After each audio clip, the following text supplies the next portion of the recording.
Sigurado daw na maraming iiyak na mga DDS vloggers. Yan ay pangunahan na itong si Jack Argota, yung sinasabi nilang bingot, at si Jason Saren, damay, na andyan din itong si Badoy.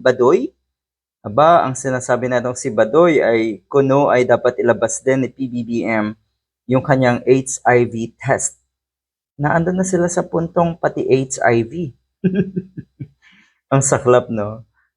Meron na atang na aresto na isang DDS vlogger din. Ayan, kahit i-delete nyo yung lahat ng yan, may screenshot na. At siguradong ang PNP at ang NBI ay hindi ito palalampasin.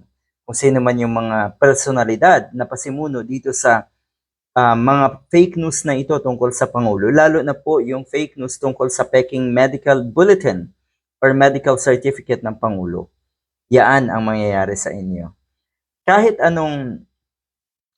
anong patunay na okay ang Pangulo, natural hindi pa rin yan titigil etong mga ito. Talagang ang gusto nilang utuin at paniwalain ay yung mga DDS lang naman.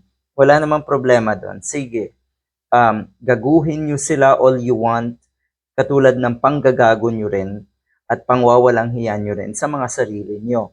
Yan ang malaking sakit ng ating lipunan.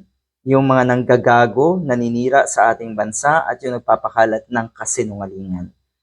Ang sabi ni PBBM, kayong lahat na nananabik na siya ay mawala. Nananabik na mawala. Nananabik din sila na matagal na mailuklok si Sara Duterte, pero laging olats, laging pahiya itong mga nasa likod ng kawalang hiyaan laban sa Pangulo. Ito yung mga inaantay akong mamatay, sabi niya. Huwag kayong ma-excite, sumusobra naman ang pagka-excite nyo daw. Andito pa ako and I'm running the government. We are doing everything that needs to be done. At ano yon? Kasama doon sa sinasabi niyang needs to be done ay kayo'y maparusahan, kayong mga DDS vloggers. Kaya good luck.